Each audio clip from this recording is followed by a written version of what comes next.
No? Sir, sino po sila, sir? Ako nga pala si Christian Harleto, owner ng 2000 Honda Civic EK hatchback. Yan. Anong tema to, boss? Anong tema ba to, boss? Ano? Boss Chris, ano ba? JDM spoon pin. Yan, okay. So ito ano, kumbaga sa ano ba? Sabot-sari, tama ba? Parang ganon. Parang ganun. JDM, basta JDM. Okay. Boss Christian, syempre very curious sa mga ka-auto natin. Paano ba kayo nahilig sa pagkokotse, Boss Christian? Sige po. Nahilig ako sa ano, sa family ko rin, sa side ng papa ko. Okay. Nagsimula, nahilig sila sa kotse kasi papa karera. Doon na rin ako lumaki.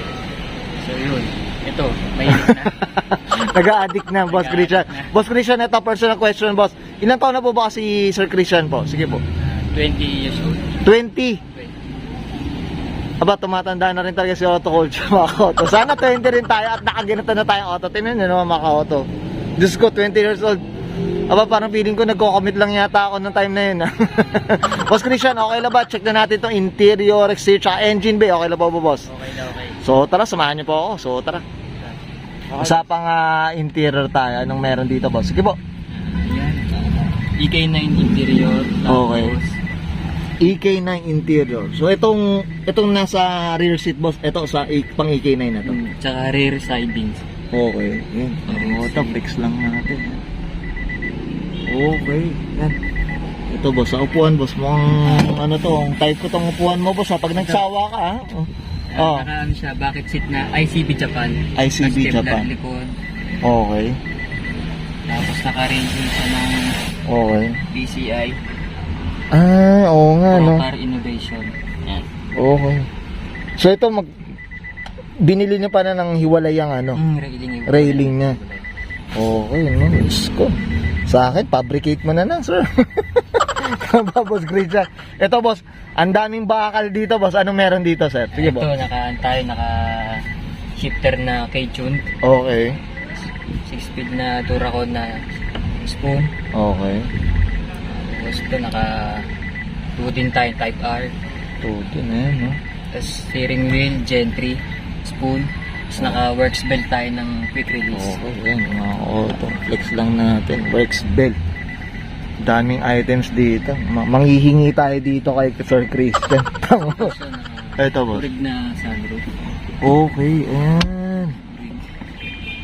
Tapos, So ito, ano na, pang EK na talaga o nakakabit o pinakabit niya pa, Boss Christian? ito rig na to rig. Hindi talaga. Talagang EK na talaga. Hindi Oo. siya roof rack. Oo. Kasi sa bagay, marami ng ganun ano, na Boss Christian eh.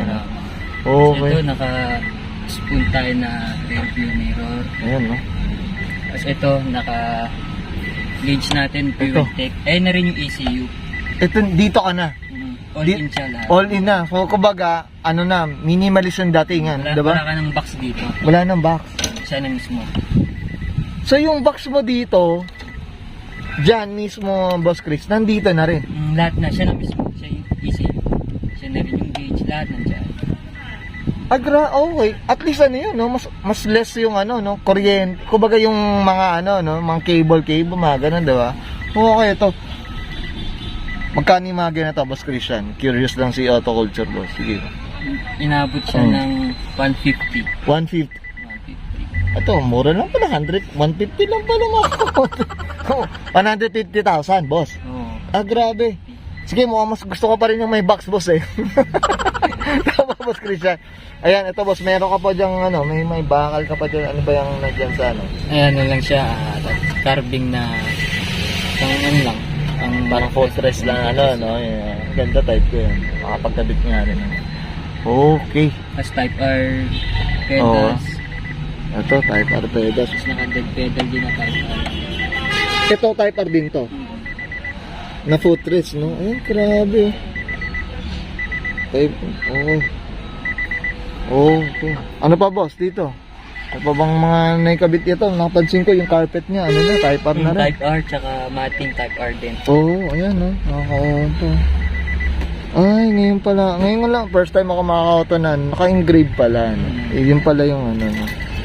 Yun pala yung, okay. Boss Christian, okay ka na dito sa interior, boss? Okay na. Okay, so check naman natin yung exterior, boss. Okay. So, tara, check natin. Ano bang meron dito, boss? Sige po. Naka-spoon spoon hood, Okay. Type R headlight, backyard special na front bumper. Okay, ayan, no. Ay, talagang meron pala talagang nakaano, no. Ayan, no. Ako to backyard special. Pati ano ba yun? Yung chin din ba? Backyard special o... Lahat na siya. Ay, okay. Tapos carbon leaf. Okay. Ano pala yun? Lahat na siya. Oo. Sige, boss. Ito, sa Mags, boss. Type ko yung Mags, boss. Ito naka RG1 na gold, 17s. 17. Saka spoon lug nuts, naka big brakes ng Euro R. Oo. Pero spoon rotor, 300 yan. So, yung preno mo, boss, Euro R na Accord. Ito ba yun? Ah, pang Accord to, boss. Euro R. Okay. Kaya pala, sabi ko... So, akala ko iniisip ko rin kanina na kung pang EK9 na 5 lugs, boss, no? So, ito Euro R pala to. Okay, makaka-auto. Ganda ng mags.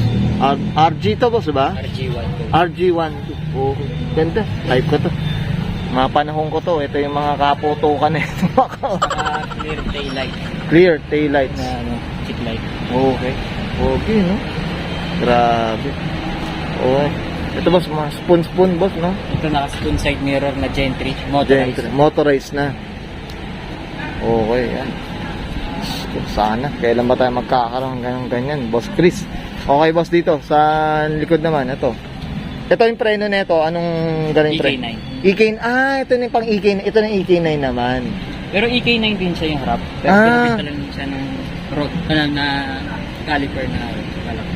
Nang malaki na yung ano pang Euro R. Euro R. Rotor, spoon. Okay, yun mga koto. Yan, ang lilaro ni Boss Chris. Okay. Yan. Pogi rin taga ng 5 vlogs eh. Kahit ako gusto ko rin ng 5. Privacy na Type R EK9. Okay. So yung itong tatlo na mismo, no? Tatlo na, Boss Chris. Yan, privacy na mga Saka koto. spoon wing. Spoon wing, ito. Okay. Tapos EK9 rear bumper, rear chain. Okay. Yan, naka-spoon tow hook, spoon N1 map. Yan, no? Tapos yung pangilan natin, hard race. Hard race. Subframe LCA. Ito, Boss Chris, nung binuo mo to, ilang taon mo tong binuo, Boss Chris? Ito. Nakuha lang siya noong 2019 na to, 2020. Okay. Pero ano pa siya nun, makina niya, BPC Type R. Okay. Tapos hindi pa ganyan yung team niya. So ito, talagang binuo mo ng ano, kumbaga, parang iba na talaga. Oo, iba na. Okay, yan, mga auto. Siyempre, shoutout tayo to. Mga auto, mga 90s dyan, PDRF. DRF. Mamaya, sana naman, Boss J. Yan, okay. Siyempre, shoutout tayo sa good guys. Yan, shoutout tayo sa good Tapos guys. sa tuner natin, Speedworks Engineering. Speedworks Engineering. Okay, shoutout tayo dyan. Of course, siyempre, mamaya, i-shoutout natin ang boss, Boss Chris. Okay tayo dito sa exterior, Sir Chris. Okay na. Siyempre, I'm sure mukhang magtatagal tayo sa engine bay. Tama ba ako? Konti lang na makikita. Konti lang naman. Okay, so tara, check na natin, boss. Anong meron dito, boss? Sige po. Yung makina natin galing sa Beams Integra. Beams Integra. Yung Mugen. Okay. So, 28 Type R. okay. Ito K, ano to? K28. K20A. Okay, mga ka-auto. Not K20A na Type R, galing Type R. Type R din talaga. Mga ka-auto. Kaya pala ito 6 speed to. 6 speed. Kaya pala yung mga ka-auto, ayan mga sinasabi ko sa inyo. Okay. Sige boss, ano pang mga nakakarga dito, Boss Chris? Sige po. Ito nagpalit tayo ng intake manifold ng RBC. Okay. Tapos throttle body natin Skunk 2, 70mm. Tapos custom cold air. Custom na cold air. Okay. Tapos ito naka-fuel rail tayo ng speed factory. Okay. Yung fuel gauge natin Titan. Okay. Tapos engine support, yan Hasport. Passport, yan mga ka-auto. Yan. Tapos naka-fuel regulator tayo ng K-Tune. Okay. Tapos fuel filter natin AEM. Tapos naka-spoon slot ba? Type ko yung AM boss na fuel. Tsaka nung hila ako nakakita na fuel, AN na, tapos, sige boss. Ayan, tapos naka-ABS siya, gumagana. Okay. Ito, flex ko lang, boss, boss, ayan mga ka-auto. DC5. Grabe talaga. Sana naman. Grabe. Dapat lagi malinis yan, boss. Kita-kita. Parang kitang-kita, tama ba? Tapos spoon valve cover tayo. Spoon na valve cover. Tapos Gen 1 na oil cap.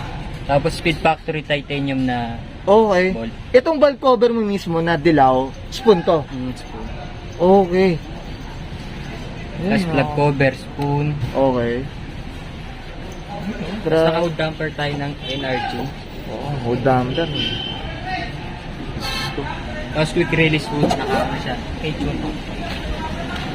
Ibig sabihin ng ano boss, parang Ano na siya, ditanggal. Pero di na siya stock. din sa stock. Ayun, nakakauto ko kayo ba yun? Siya, naka-spoon hood. Spoon hood eh. Diyos ko, ito yung number, mga kauto. Yan. Okay. Ayan, naka-headers. Headers, ayan. Tingnan natin dyan. Okay. Market na rin. Ayan. Alright. Ito boss, ito syempre flex ko lang boss Chris ha. Syempre GS battery. Shoutout tayo dyan po. Syempre shoutout tayo GS battery. Okay. Boss Chris, syempre ito personal na question. Boss, usapang kabayo dito. Ayan. Ilan ang kabayo na ito boss? Sige po. 230. 230 mga ka-auto. Tapos 164 torque. 164 torque. Okay. Ito boss, naurasan na ba sa quarter mile? Ganun boss? Naurasan na. Anong oras na ito boss? Easy siya sa 13.7 yan. 13.7. Okay, yan. Okay. As is siya. As is. Ito na. Ram Air 17. Oo. Full interior. Full interior. Ayan, mga ka-auto. Tumitresi, full interior. May aircon ka pa nun. Aircon. Walang raw. Wag.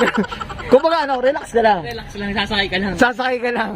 Ikaw lang papalit, magsusut ka lang. Pero, pwede ka pa magkape. Pwede pa. Pwede mga ka-auto. Ito, sana naman lahat naka 230, no? Tama ba, Boss Chris, no? 230. Tama ba, boss? Oo. Okay, yan. Okay ka na, Boss Chris? Alright. Okay, syempre mga auto, nakita natin yung Boss Chris, yung ano natin, yung engine bay ngayon naman, hindi mawawala. Kailangan natin i-testing si K-Series, tama ba ako? Tama. Okay, ito boss. Syempre mga auto, ito ano lang naman, cruising lang naman tayo. At least mga inch speed, cruise lang, takbong pogi lang. Pero syempre, may konting pigalang ko. May VTEC lang. VTEC lang, okay. So Chris, tara, check na natin. Enjoy na natin. Okay. Ito tama ba Boss Chris ba? 6 speed siya. 6 speed. 6 speed. Ito hindi ano ba? Sanay parang sanayan lang ba yung naka 6 speed na o tipong may extra ka pa na ano, no? May ano ko ba, no? Meron ka pang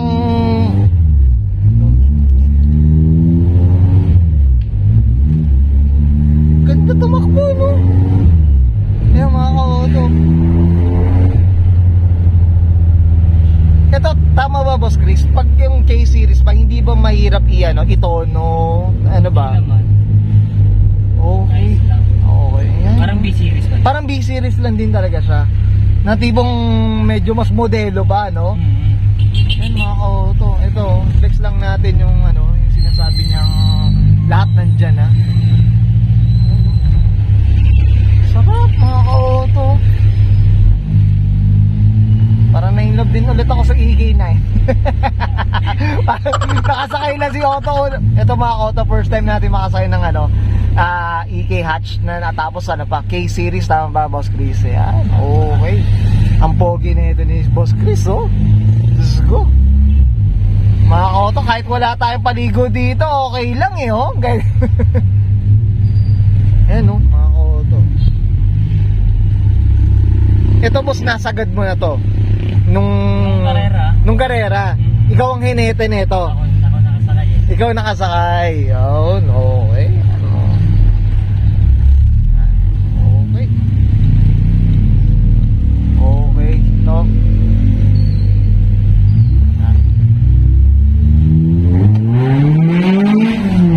Grabe. Sko. Mga kautubutin. Hindi na ako nakapagsalita, Sir Chris. Okay. Ilan ang torque nito, Boss Chris, ulit? 64. 164. Okay mga ka-auto.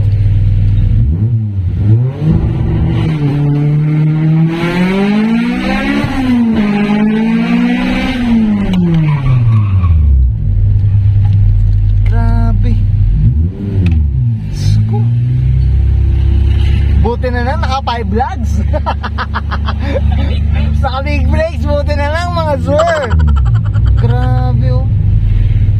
Okay. So, mga ka-auto. Yan. Balik na tayo mga ka-auto sa hawla natin. Yan. Enjoy tayo. Tama ba, Boss Chris? Ayos. Ayos. Okay. Eh, okay ka na, Boss Chris? Ayos. Okay. Okay na. Okay yun guys, nakita natin interior sa engine bay. Siyempre na ito na 230, usapang 230, tama ba Boss Chris? Siyempre, dito sa Auto Culture, siyempre Boss Chris siya na hindi mawalang shoutout po natin. Sige po, go po. Shoutout sa family ko, kay Papa ko, Dong Harlego. Tapos Michelle Harlego, mama ko. Kapatid ko, Christopher Harlego. Tapos, shoutout sa Good Guys Transport. Yan, Tapos sa tuner natin si Speedworks Engineering. Okay. Sir Leo. Yan, okay. Yan. Siyempre sa good guys, kay Boss Derek. Oh, sisko. Okay, okay ka na, Sir Chris? Okay. Okay, so guys, disbayan ko na and Sir Christian Harlego para sa kanyang 2000 Honda Civic EK hatchback. Usapang 230 mga ka-auto and this is Auto